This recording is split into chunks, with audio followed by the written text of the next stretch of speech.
I'll kick this video off by confirming that yes, we are just discussing rumours. So if you're someone who, comes out in a rash at a mention of the word rumours, probably safe to leave now, rumours. Canon Rumours have posted an article surrounding what is a suspected lens roadmap for Canon for 2020. Now, the rumour has come about from Nakashita. I can't pronounce it. But anyway, it's from that source that seems to get quite a lot of things right. So there's a fairly good chance that at least some, if not most or all of these lenses are actually going to be coming out either this year or it might get delayed till next year, depending obviously on whether coronavirus has got bored and decides to piss off now or whether it's going to hang around for a bit longer. So firstly, what lenses do they say are coming out? Well, they're all RF lenses, and there's a 50mm f1.8 STM, an 85mm f2 macro IS STM, a 70-200 f4L IS USM, a 100-500 f4.5 to 7.1 LIS USM, which has been previously rumoured and supposed leaked images of it as well. An RF 600 f11 DOIS STM, an 800mm f11 DOIS STM, and a 1.4 and 2 times teleconverter as well. Now, the 50mm f1.8 STM, that is pretty safe to assume that it's going to be their budget nifty 50 in a mirrorless equivalent. Given the fact that it's an f1.8, not an f1.4 or 1.2 like most of their L-grade lenses are, and it doesn't have the word L in the title, and it's using an STM motor, not a USM, if that is a mirrorless version of the DSLR Nifty 50, and they can keep it somewhere around about the same price point, that is going to be a very popular lens. Next up, 85mm f2 macro IS STM. And this could be a very interesting one as well, because obviously Canon had an 85 f1.8 for DSLRs, which was a budget option if you wanted a fast 85 prime and didn't want to get the L lens. And again, the fact that it's an STM with no L in the naming would suggest that this is going to be more of a mirrorless version of that lens rather than another high-end lens. But if it does include image stabilization, that could be a very big factor for a lot of people. I know the f1.2's letting enough light that you don't need stabilization, but there will be people that would really like to have it. Now, the inclusion of the word macro, I see macro and I get skeptical.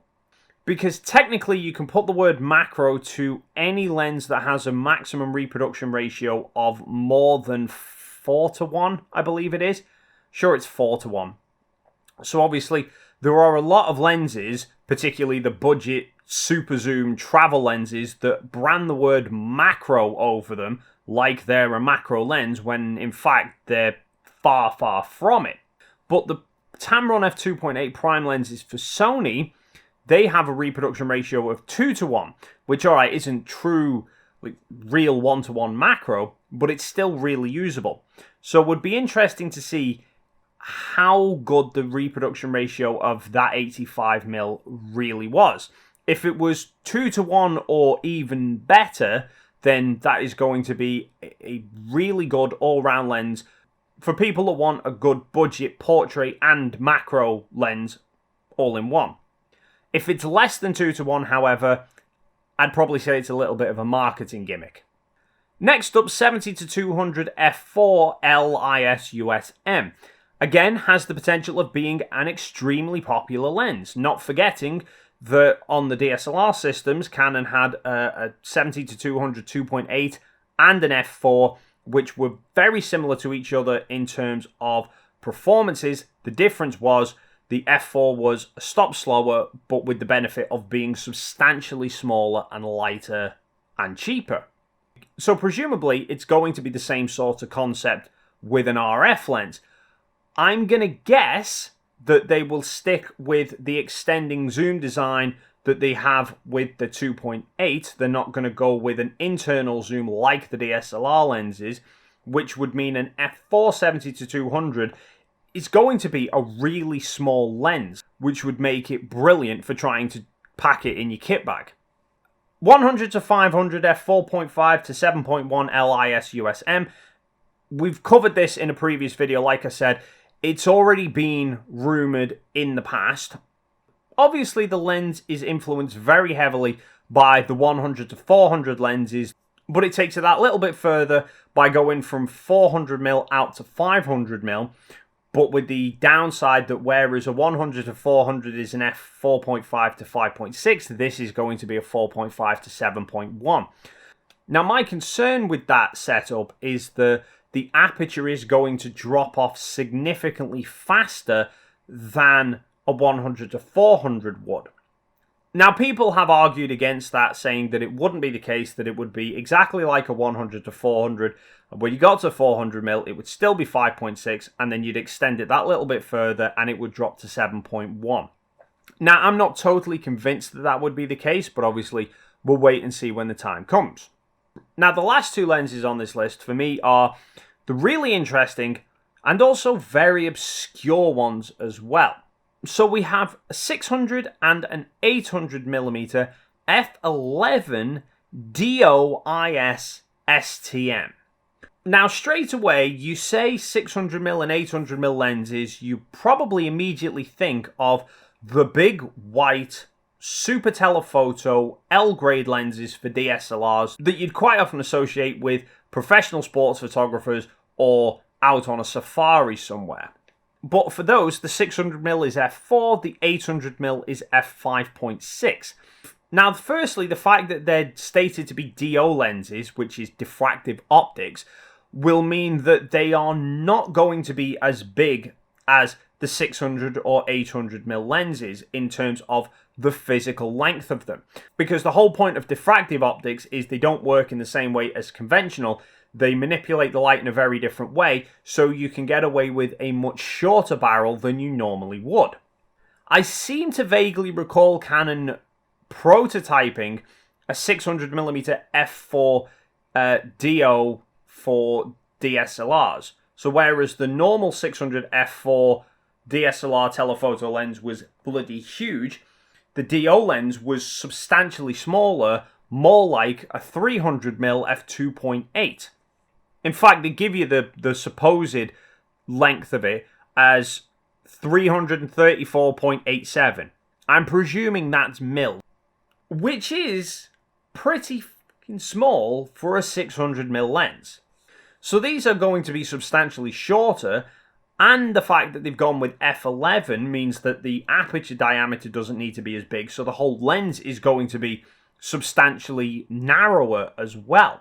So in theory, this 600mm f11 could be about the same physical size as a 70-200mm f2.8 DSLR lens with a 2x teleconverter and a DSLR to mirrorless adapter strapped to the back of it. That sort of physical size, which, yes, for a 600mm lens, is extremely small. However, f11, really? I mean, I thought an f7.1 on the 100-500 was pushing it a little bit, but f11 is getting close to taking the piss. Now, I know the cameras can handle it. That is one big advantage. DSLRs were quite well renowned that you couldn't focus below an aperture of about f6.3. Most of them stated 5.6, but the 6.3 lenses would still work. But if you took like a 100-400 f5.6 and then you bolted a 2x teleconverter on it, which would give you a 200-800mm f11, you couldn't autofocus with it. The camera just couldn't physically see. Now, the reason for that is if you imagine you've got a Tony 11 amount of light getting through this lens into a DSLR, most of that light isn't going to the autofocus chip at the bottom of the camera. The majority of it is getting sent up into the viewfinder for you to be able to see. Mirrorless / live view in a DSLR you can get away with an aperture of f11 because all of the light is hitting the sensor. But you're not going to get anywhere close to the sort of subject separation that you would get with an f4 or an f5.6. You're basically going to have a very tone background. Tone. Do you need to be Canadian to be able to pronounce tone properly? Because to me it sounds like I'm just going like proper Yorkshire. Ah, Tony! Ah, my printer's run out of toner. It's like midnight and I didn't get any sleep last night, so cut me some slack. These might be very small lenses, might be ideal in principle for, being able to take them on a safari well within your luggage limit. But do you really want to be stuck with a maximum aperture of f11? Would you want an f11 lens? Would you?